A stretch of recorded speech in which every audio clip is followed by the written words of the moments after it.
my summer reading wrap up, and I have a new background. I'm still trying out different angles, so we'll see if this one works. I moved across the country for graduate school. I started last week and it's crazy, but I'm loving it so far. And yeah, so I'm still in the process of decorating my apartment, so eventually I'll have like a set background. But yeah, so today I'm going to be doing my wrap up, my summer reading wrap up, because I didn't do a wrap up for June. I only read one book in July because I got into a huge reading slump. And then now it's time for the August wrap up, so I thought I'd just combine it all because I only read a total of 8 books over the summer, which isn't very many because of July, curse you July. But yeah, so anyways, let's just get straight into it. I'm not going to go into too much detail about every single book, but yeah, okay, let's go. In June, I read a total of 4 books, and the very first book I read in June was Looking for Alaska by John Green. This is my second John Green book. The first one I read was The Fault in Our Stars, and I read that last year, I believe. Yeah, I love this book so much. I give it 4 out of 5 stars, a 4.5 out of 5 stars. I can't remember, but I absolutely love this book. This is about a boy named Miles who goes to boarding school in the South, and basically about his adventures there with meeting friends, meeting a girl named Alaska, and the before and after. And this was just amazing. I absolutely loved it. I thought it was so deep and you could get so much out of it every time you read it. So this is a book I definitely can see myself reading again. It's so good. I love John Green's writing style. I need to read all of his books. It will happen. Okay, so then the next book I read is probably one of my new favorite books ever of the year. Definitely. It was so good, and a lot of people are reading it now because the movie is coming out soon and I cannot wait for the movie. So that is Gone Girl by Gillian Flynn. Oh my gosh, you guys, this book was amazing. So good. I gave it 5 out of 5 stars.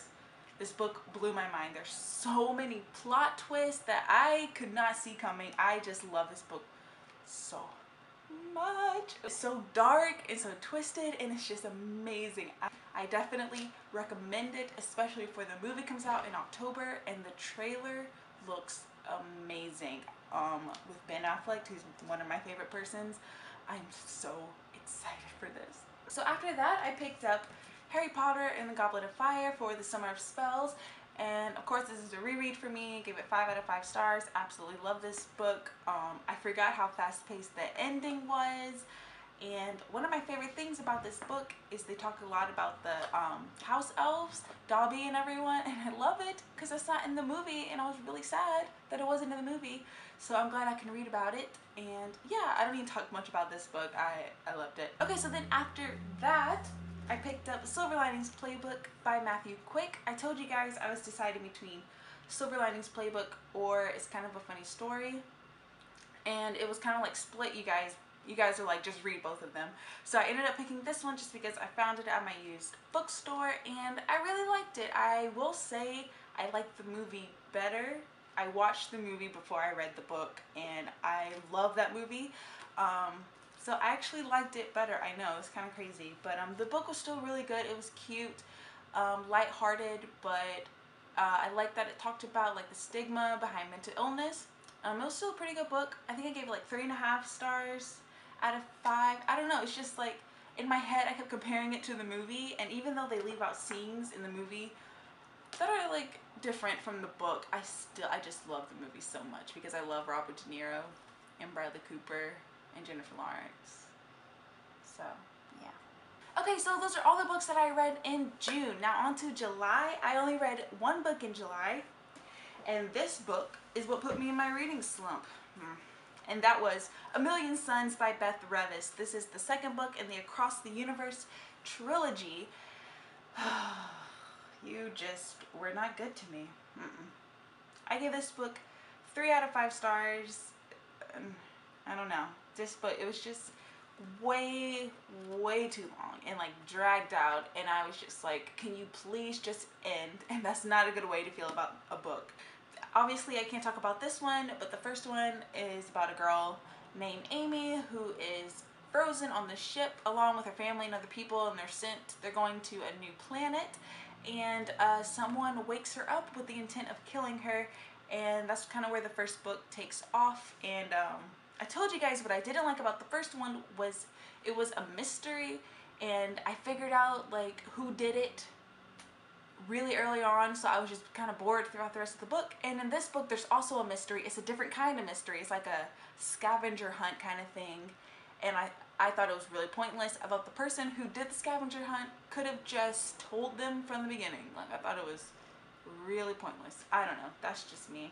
But yeah, I will read the third one just because I put so much time into this series, but I won't be reading that anytime soon. So after that, I picked up like 5 different books, and I read like 10 pages here, 75 pages here, 3 pages here, but no books could just like stick with me until like the middle of August, when I finally found a book that got me out of my reading slump, and that was The Rosie Project by Graham Simpson. And this book was so cute. This is an adult contemporary romantic comedy love story. It was so cute. I loved it so much. It's about this guy named Don who is a genetics professor, and he's kind of socially awkward, and he decides to make a wife project where he will basically give out questionnaires to a bunch of women to see to find the perfect woman that matches like all his criteria.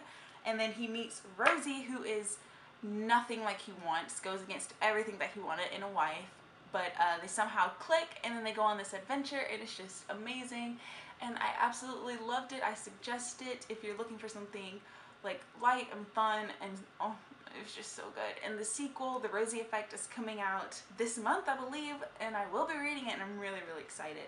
So this book was really cute. I think I gave it like 4 stars out of 5. I loved it.